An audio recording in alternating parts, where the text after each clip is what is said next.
So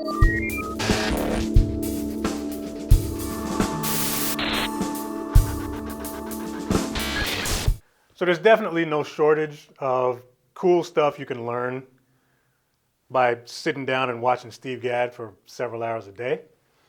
The one I'm going to tell you about today is probably one of the least popular of his Gaddisms, I guess, when you compare it to a lot of his famous, diddle licks and stuff like that. And I think the reason for that is because it just involves a single paradiddle. Single paradiddle, of course, is the baking soda of rudiments. You know what I mean? There's absolutely nothing exciting about it, but there's a million different ways that you can use it. So this particular one here is probably one of my favorites. Like I said, it's not one of the more popular ones that comes up when you mention his name, but it's something that he does a lot, especially when he's soloing and playing, like soloing over samba rhythms and things like that. You'll see him do this a lot. So I'm just going to show you what it is, present this idea to you, and whether you've been playing for 2 years or whatever, 20, the degree to which you can apply this depends on your experience. But even if you've only been playing for a couple of years, it's an idea that you can keep in the back of your mind just to know that it's possible, so that when you do start to get better, you can start using it. So this particular idea involves displacing the single paradiddle. So if you're not familiar with the term, displacing a rhythm or a single beat or something, all that involves is, if this is the time and this is the rhythm, all it involves is taking either a particular beat or a block of notes and moving it, shifting it ahead of the one or behind the one by either an 8th note or a 16th note or whatever. Beat and rhythm displacement is actually a really cool and valuable tool that you can add to your vocabulary if you know how to do it, because the possibilities are endless once you know what that is. So we're going to start with the single paradiddle today. I'm going to show you what's happening, how you can start to practice this. I'm going to show you just 2 really simple ways to just get you started on the idea, and it may be an example or 2 of how far you can actually take it. All right, so let's try this with a single paradiddle, slow. I'll show you on the practice pad first, just so you can sort of understand what's happening here, and then I'll show you a sample on the kit, and I'll do this with the 8th note example, and then the second time we're going to shift it by a 16th note. So grab your sticks. I'm going to keep some time for you, and do this with me. We're going to flip this. I guess it's going to be a 2-bar flip. All right. So let me do it, and then you come in with me. Here we go. 1, 2, 1, 2, 3, and single paradiddle. 2, 3, 4. 1, 2, 3, 4. 3, 4. 1, 2, 3, 4. 1.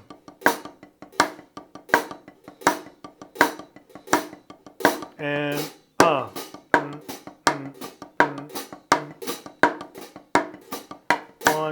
2, 3, 4. 1, 2, 3, 4. 1, 2, 3, 4. 1, 2, 3, 4. 1, 2, 3, 4. 1, 2, 3, 4. 1, 2, 3, 4. One more time. 1, 3, 4. 1, 2, 3, 4. 1, 2, 3, 4. 1, 2, 3, 4. Last time. 3, 4. 1, 2, 3, 4. 1, 2, 3, 4. All right? So it's that simple. Learn it on the pad first, and then you can start taking it to the kit.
All right, so the second example I'm going to show you is we're going to displace the single paradiddle by a 16th note before the 1.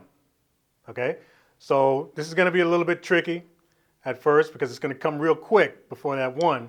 It's only a 16th note, right? So that looks like this. 1, 2, 1, 2, 3, 4. 2, 3, 4. 1, 2, 3, 4. 1, 2, 3, 4. 1, 2, 3, 4. 2, 3, 4. 1, 2, 3, 4.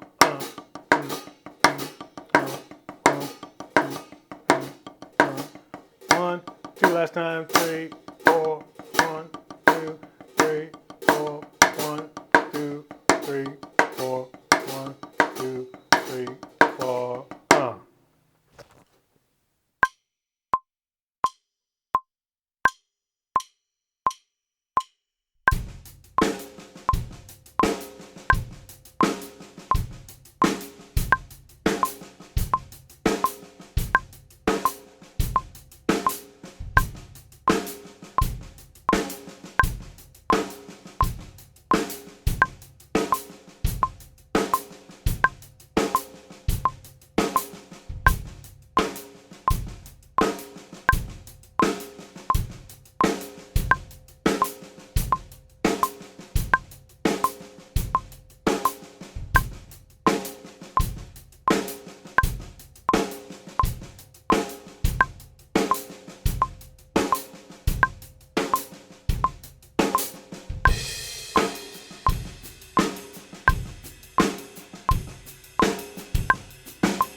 Now, when you try this for the first time, it's going to completely mess you up because we have accents involved and all that stuff. And your brain is used to sort of symmetry, you know what I mean? Like it's used to hearing things even,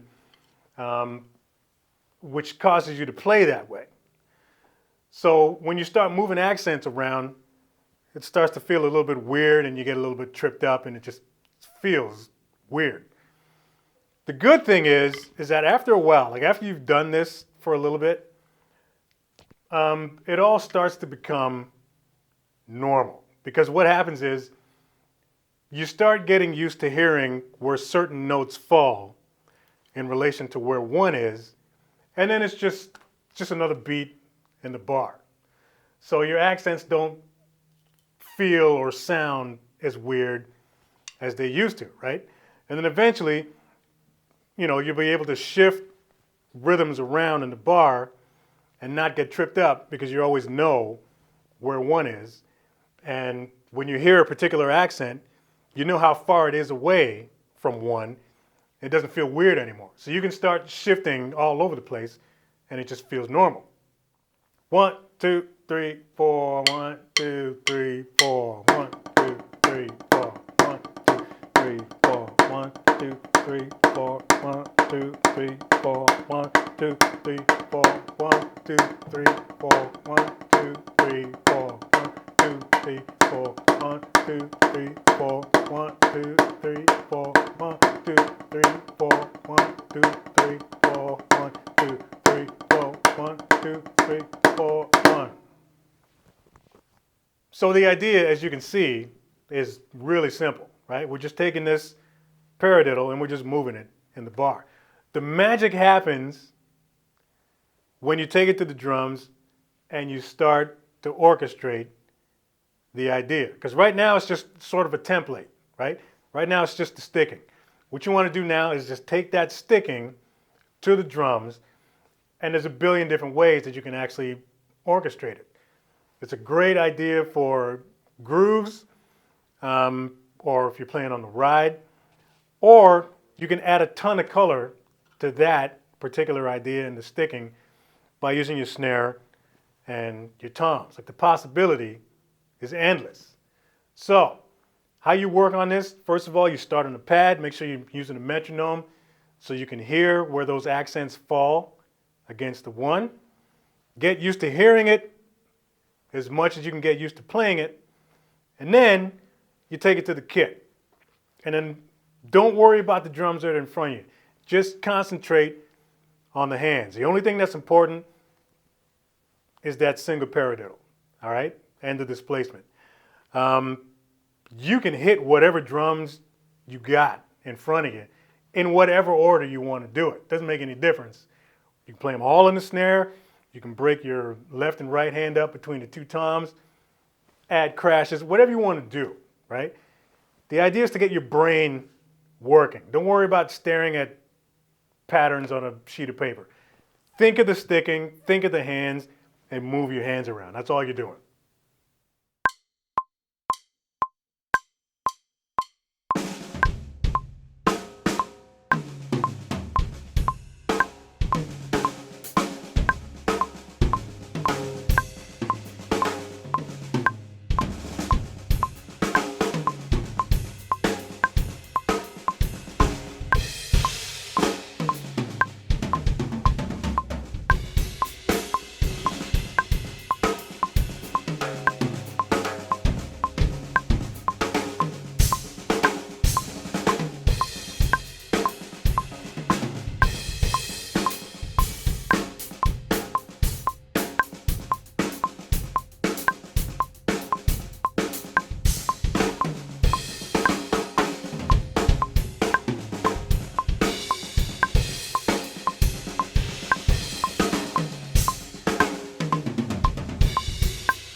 So, advanced drummers out there, now you can sort of take this idea, run with it. You know what I mean? Like, when you're practicing your soloing, you can plug this thing in anywhere you want. And it's just always, the cool thing about it is that it's always really comfortable to play. And because it alternates, you can end up wherever you want on the kit, or start wherever you want on the kit. You know what I mean? Like, it always works, which is why I love this idea. And no surprise, comes out of Steve Gadd's brain. I'm not saying he invented the thing, but, you know, I definitely consider him one of the owners, for sure. So, yeah, man, have fun with this. This is really cool. Like I said, if you're in the beginning stages, just keep this idea in the back of your mind. And when you start to get better, now you know this is something that you're going to be able to add to your vocabulary later on. So just let this inspire you for the time being, and let it be something you can work towards later on. Thanks for watching this video. Give us a like and a subscribe if you haven't subscribed to this channel already. There's a lot more cool lessons like this on the way. Drop a comment below. Share this video if you dig it. Listen to Steve Gadd every day. It's only good for you. Like, subscribe, support me on Patreon. See you next video.